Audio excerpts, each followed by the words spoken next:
1988 was a time of transition for Dragon Ball. Collecting the Dragon Balls had already been the focus of two storylines. Son Goku and his friends had grown up. He had saved the world from the Red Ribbon Army and two different Piccolos, met God, and perhaps most notably, he had proven himself the strongest man in the entire world. Story-wise, where could it go from there? Early in the series, the Muten Roshi had famously told his students not to get too sure of themselves because there was always someone stronger. It's the theme of the series. But by the end of the 23rd Tenkaichi Budokai arc, Goku was stronger than God! For inspiration of where to continue, Toriyama Akira was going to have to look to the stars. And apparently he'd already realized this, having laid hints in the last arc that Piccolo and Kami-sama were, in fact, aliens. That's right, there may not have been anyone stronger than Goku on their world, but what about other worlds? Outer space was definitely the ticket, and Dragon Ball would end up being changed quite a bit to accommodate it. Dragon Ball had always been a fusion of East Asian fantasy mythology and futuristic technology, but starting with the Saiyan Arc, that balance would begin to shift substantially towards the latter. And one of the first casualties would be Journey to the West-inspired Son Goku himself. But this wasn't just a time of transition for the story. Toriyama announced in his notes for Chapter 208, a couple of months into this arc, that his editor ever since the beginning of his career, Torishima Kazuhiko, had departed the series and been replaced by Kondo Yu. Under Kondo's direction, the series would begin to shift towards a lot of its most recognizable facets. Muscle-bound warriors, incredible explosions, a constant raising of the stakes, an endless series of transformations. And during this period, Dragon Ball would achieve its highest level of popularity and become known as the benchmark for all action series to strive towards. And the man pulling the strings behind all of this testosterone-fueled one-upmanship? An editor who had spent his career working on comics for girls. I love it!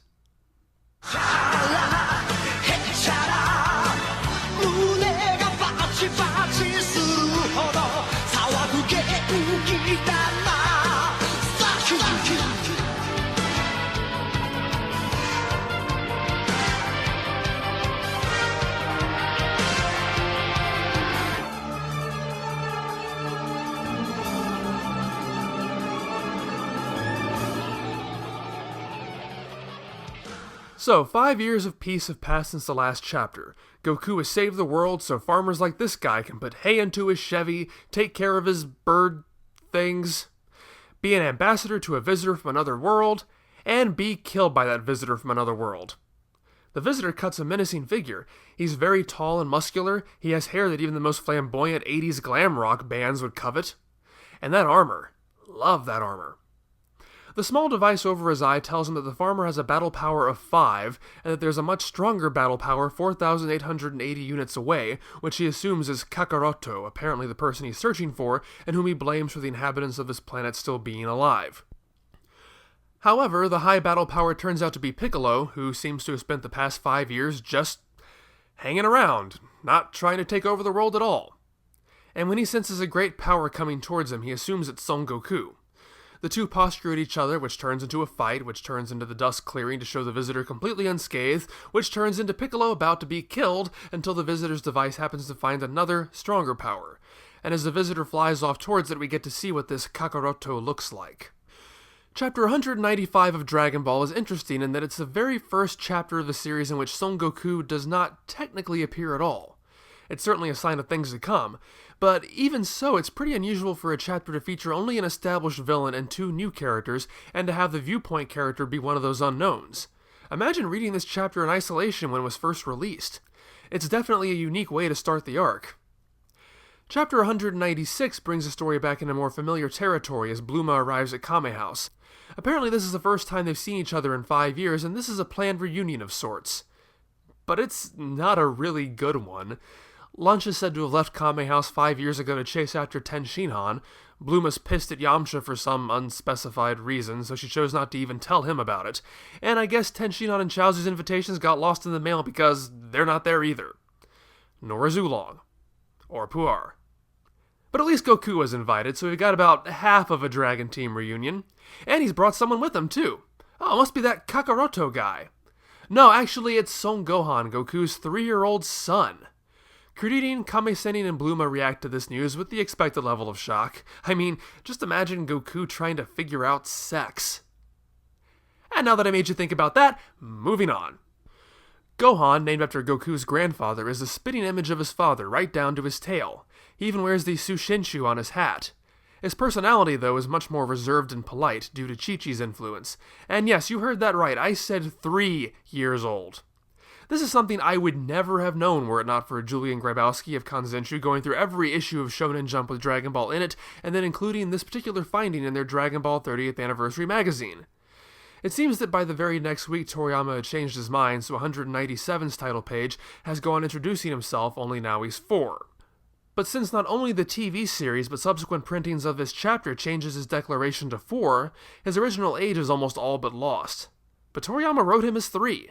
You can see he's even holding up 3 fingers. That's fine that Toriyama changed his mind, but I hate that they covered up that there was even a change to begin with. It's an inconsistency, but who cares? I don't need any of this revisionist history garbage, just leave it alone! The others set out to learn the particulars about Gohan, such as trying to figure out, without tipping off Goku, if that tail has ever caused him to transform at a full moon. But apparently they've always gone to bed so early that it's never been an issue. Krillin then asks if Gohan is strong. Goku replies that Chi-Chi says that since the world is safe, there's no need for martial arts, and she wants her son to do nothing but study, hinting at her new role now that she's been reintroduced to the story. But before the conversation could get much farther than that, Goku senses a terrifyingly powerful presence.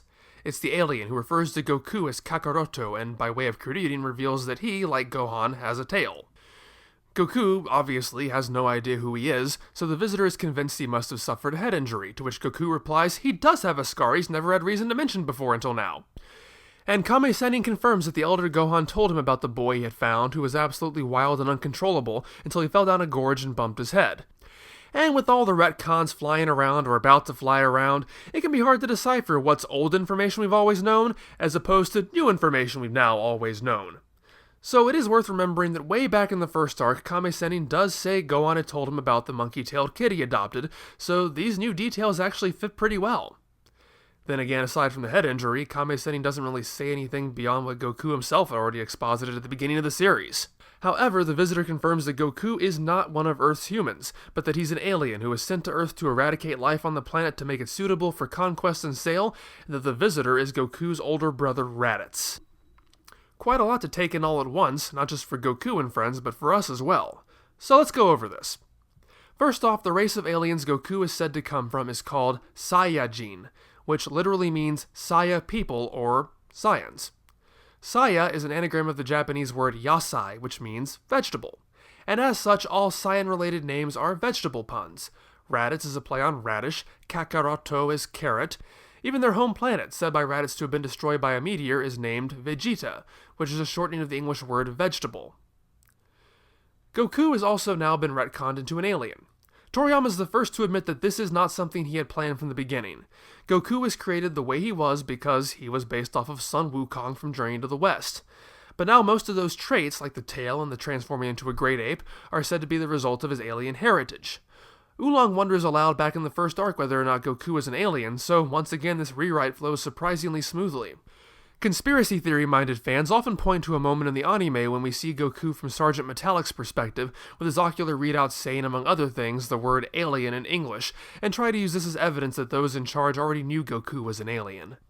But it's pretty obvious from the context that alien is not referring to extraterrestrial, but to a foreign invader, i.e., someone who is not Red Ribbon.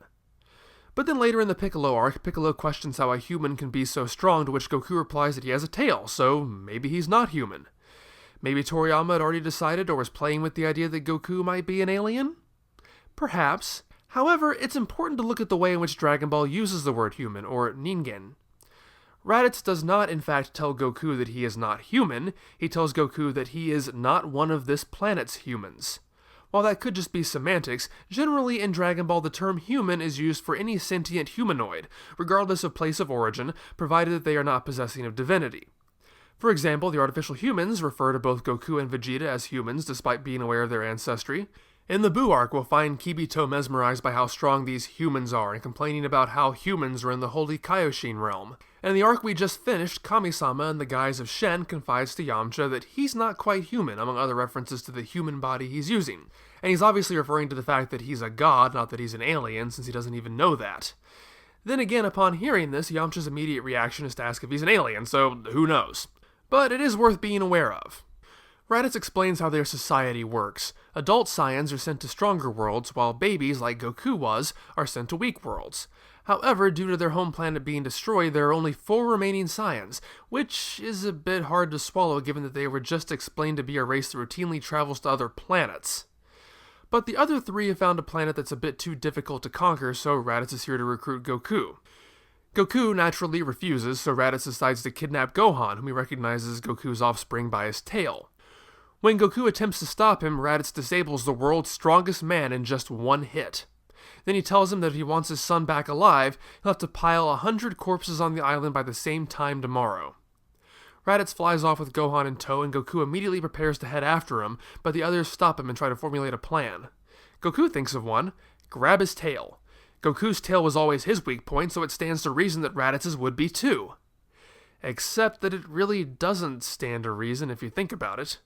Goku knew nothing about his physiology until this moment, and has always been inferior to Raditz, and yet he managed to strengthen his tail on his own by the time he was 15.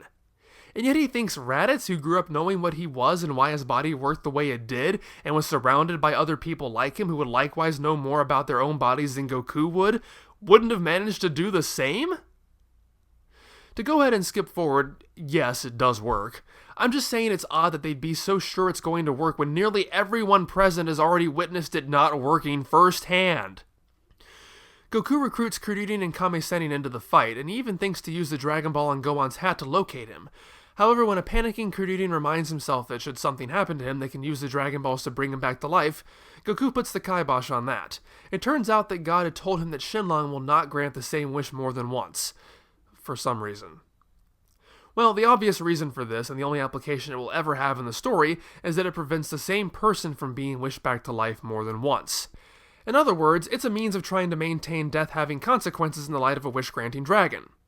The Piccolo arc did this by killing off Shenlong and rendering the Dragon Balls inert, so no more wishes could be made, but that can't be done every time, so Toriyama needed to come up with a way of limiting the Dragon Balls. Then again, this rule comes up in an arc where the Dragon Balls will once again become inert.